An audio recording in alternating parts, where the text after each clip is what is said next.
Hi, I'm Dr. Thomas Armstrong, and I'm making a series of short videos to introduce my new book, The Power of Neurodiversity: Unleashing the Advantages of Your Neurodivergent Brain. This is a completely revised and updated second edition of a book that I originally wrote in 2010. The topic of today's video is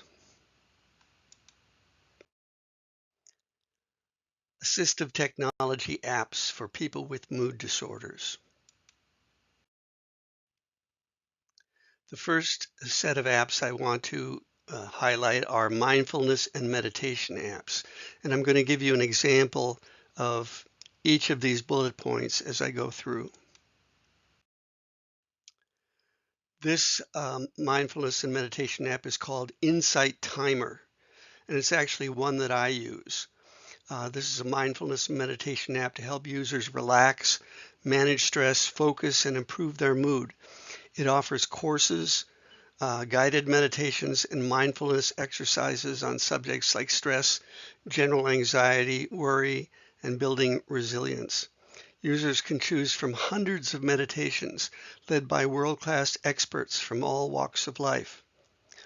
I've taken classes in mindfulness, so I primarily use this app for its timer function, which is the picture you see on your very left.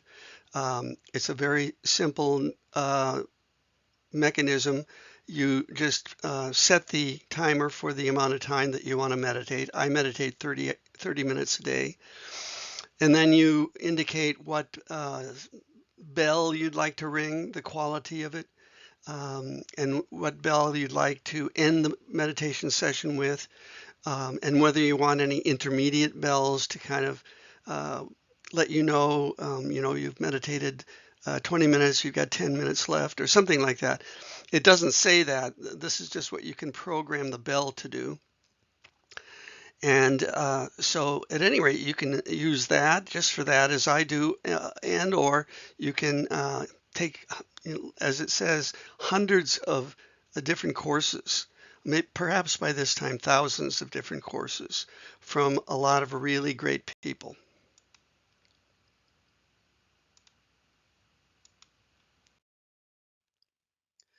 The next set of assistive technology apps are mood trackers. These are apps that will, in the course of your day, keep track of your moods. If they're changing during the day, if they're getting low, they're going high, you have a way of keeping track, as well as noticing what's going on when your mood dips or when your mood increases.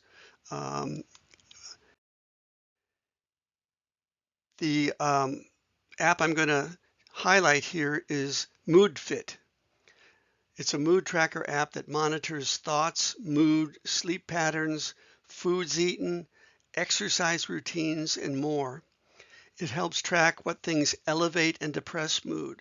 It employs excellent record-keeping tools and educational sessions that help users assess their feelings, recognize negative thinking, and determine strategies for changing them.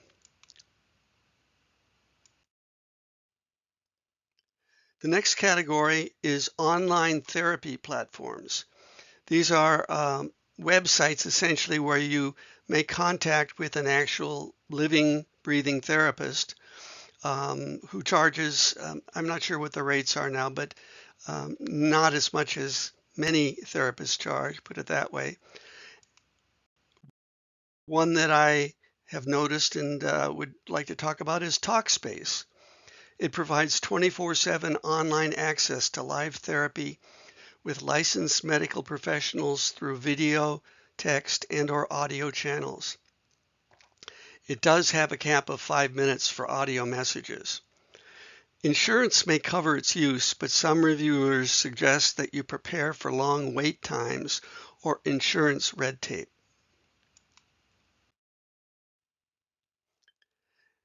Next, there's cognitive and behavioral therapy, CBT-based apps. Cognitive behavioral therapy is the leading therapy that's used to treat depression, anxiety, and a host of other psychiatric illnesses.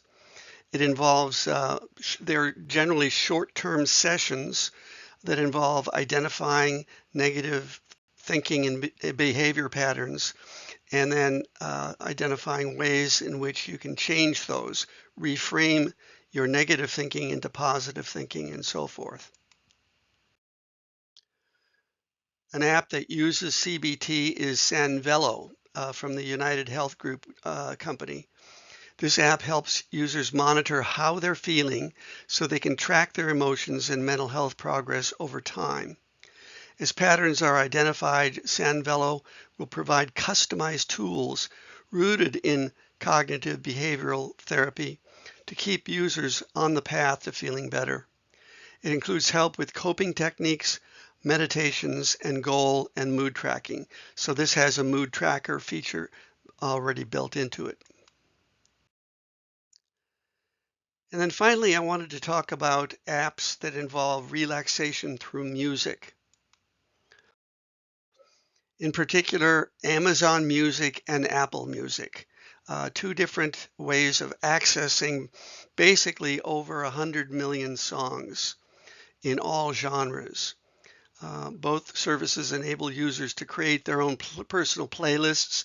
You can create playlists that energize and inspire you, playlists that help you relax, playlists that elevate your mood or help you cope with daily life in constructive ways. It works best when it's used in conjunction with either the Amazon Echo Dot, in the case of Amazon Music, or Apple HomePod mini player in the case of Apple Music, where you activate and program the music using Alexa, Amazon, or Siri Apple voice commands.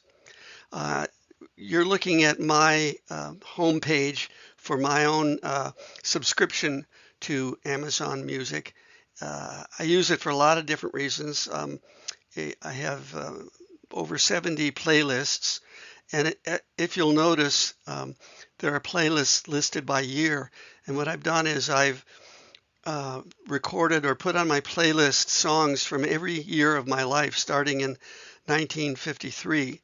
I was actually born in 51, so I have a couple of two earlier years to investigate, although I'm not expecting to find much music that resonates with me, that resonated with me as an infant, although who knows. But I also have playlists for relaxing music, for music that inspires me, and then just music. I've got a playlist with 4 songs by the Bangles, just because I really like the Bangles. So it's an amazing tool. And being able to use voice commands to create your playlists makes it something that you can do while you're doing something else. When I'm working out with my home gym in my garage, I often put together a playlist. I'll say, Alexa, create a playlist 1993, and it'll say, yeah, I've created it. And then you say, play songs of 1993. And then when I hear a song I like or that resonates with what I was doing back then, I say, okay, put that on my 1993 playlist. And it seems, I don't know, kind of strange, but it's really a nice tool. It's good for people like me who really live for music. Music directs my life. It really adds extra zest to it. You may not be that candidate for music, but you might try it anyway to see how it works, particularly for mood disorders. Putting together a list of relaxing songs if you're feeling tense, inspiring songs if you're feeling dejected, energetic songs if you're feeling depleted, can all work to your benefit. And so I really like to identify this. It's not so much an app as it is a subscription service, but I included it in this list of assistive technologies. So that's a little bit about mood disorders and assistive technology apps. I go into this in more detail in my book, The Power of Neurodiversity. I hope you get the book and share it with your family and your friends, neighbors, teachers, therapists, co-workers, and so forth. I've created an adult neurodiversity strengths checklist, which consists of 200 items, and it's in the first appendix to the book. And I did this because so many neurodivergent individuals take tests that focus on the negative, that tell them what they can't do. And I thought it's about time there was a test or a checklist that told them what they could do. So this is in the book, but it's also available to you at no charge if you go to my website, which is www.institute4learning.com. That's institute4learning.com. And you put your email in the sign up box, either on my homepage or on my blog page, and you will automatically be sent a 200 item, the 200 item neurodiversity strengths checklist. Also, if you're interested in watching other videos that I've done in this series, this is my 38th video. You can go to the Power of Neurodiversity playlist. This is a video playlist, and watch all of the, or any or all of the videos that I've created in this series, as well as access other playlists that I've created. I think I've got about 150 videos so far in maybe 12 to 15 playlists. So that's a little bit about the video series. I want to thank you for listening, for watching. I hope the information is useful to you and that you go forth to heal yourself, heal other people, and bring out the best and celebrate the neurodiversity in every human soul. Thanks so much. Bye-bye.